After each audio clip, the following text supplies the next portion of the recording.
Okay. Kay ingon siya, nakaliper lang sa Hudiyo o salita. Gigukol na po siya. Kung na ako'y mabasa sa buhat, nga ang word nga kasubuan nga gisugo sa Ginoo sa Mateo 5:19, dili lang sa mga Hudiyo o salita.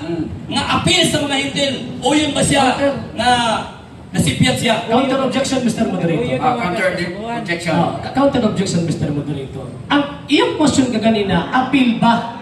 Ako gingon, critically by way of critical or based sa critical reading, kanang giingon din ha nga gitawag og appeal sa sugo sa adlong papahulay. Refer na sa mga Hudyo o sa mga Hintil nga naa sa ila kaniadto nga nagtuman sa ilahang community. Kasi talipon ka ba? Okay. Nakuha mo ang iyong tubag. Patubaga siya kang moderator. Naminaw sa tubag. Moderator's time, no? Moderator's time.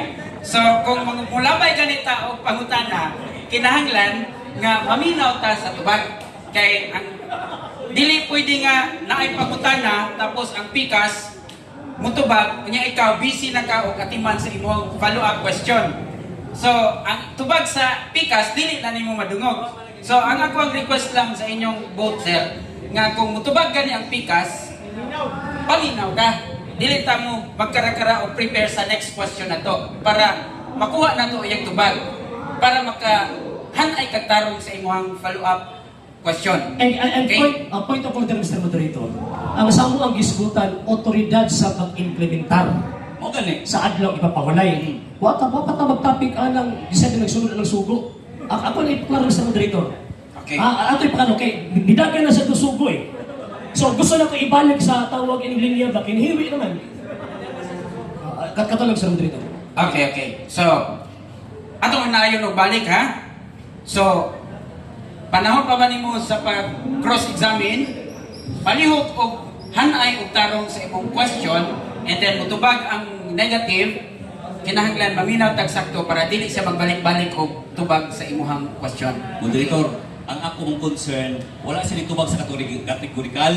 Kaya akong giingon, Dili, natubag na. Mansig ingon Naminawan ko. Mansig ingon mo dito, wala ko kay kakuan. Okay, muna akong request sa imuha ka side nga. Okay. Muna ang request sa affirmative nga palihog kuno o usab sa imuhang tubag sa iyang categorical question. Ang akong tubag simple kayo.